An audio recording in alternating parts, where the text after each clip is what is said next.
My ex and I met in college. She was the most beautiful girl I had ever seen. She always had a crowd of guys following her around. I had some classes with her over the 4 years, but I never pursued her because, well, all the other guys. One day after class, she asked if I would study with her, and the rest is history. So we married, starting our careers in the same industry, different companies. A male-dominated industry. I found immediate success while she struggled. She changed jobs in the first year. She continued to struggle. In the third year, she became pregnant with our first son. She worked through the pregnancy. A few weeks after giving birth, in a routine physical, her DR asked to do a biopsy of her cervix. The results came back as precancerous cells were found. The DR advised if we wanted more children to do it as quick as possible, as this will progress and a hysterectomy will be needed eventually. So when she was up to it, she became pregnant again. She gave birth again to a boy within a year of each other. Afterward, more tests were done, and different DARs advised to do the procedure now, as we should not wait. With 2 babies, still infants, she had her procedure done. She was heartbroken that she was done having children, as we had wanted a large family. She poured herself into being a great mother, and she was. She became a Sahim. She took care of everything at home. Meanwhile, my career was moving along.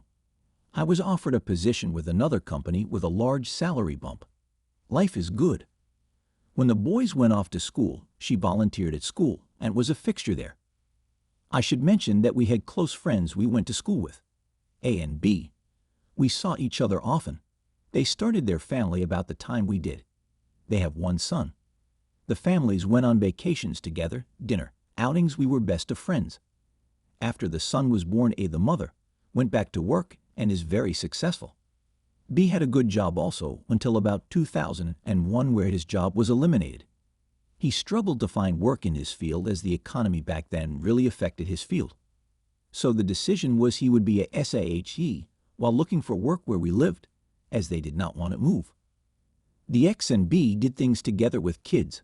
When the kids were all in school, they still hung out. You can now guess they had an affair. This story I know is long, but not over. After about a year of this, hot sex in the AM, B asked X if she and I had ever talked about a threesome. It was all fantasy talk with us, as we were still having a great, if not slowing down, sexual relationship. B had a friend he wanted to bring into the bedroom with them. The X agreed. The day came and this guy C came over to B's house. He took his suit off as X and B got warmed up.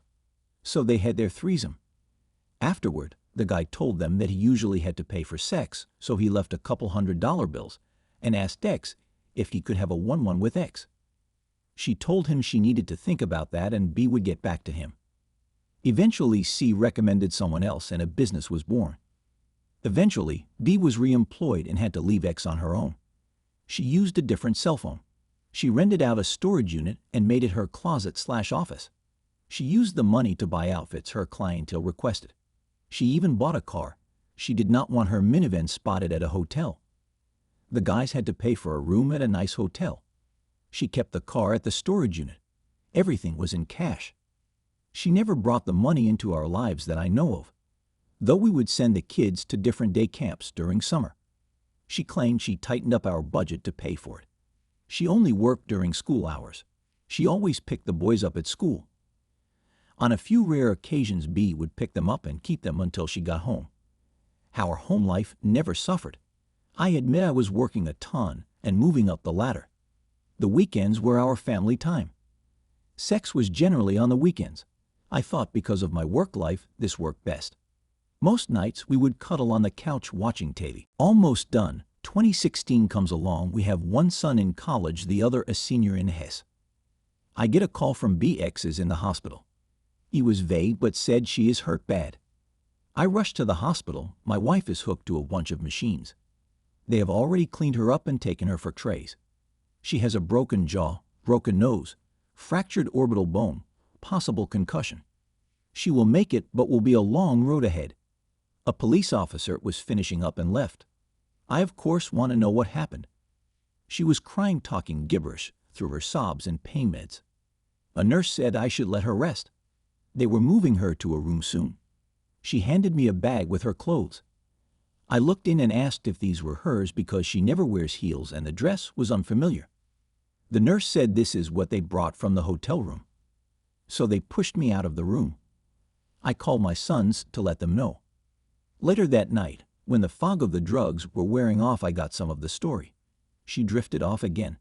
I had my youngest son sit in with her, and I called B. Why did he call me? How did he know before me? What's going on? So B came clean about what my wife was up to, leaving out the affair and his involvement.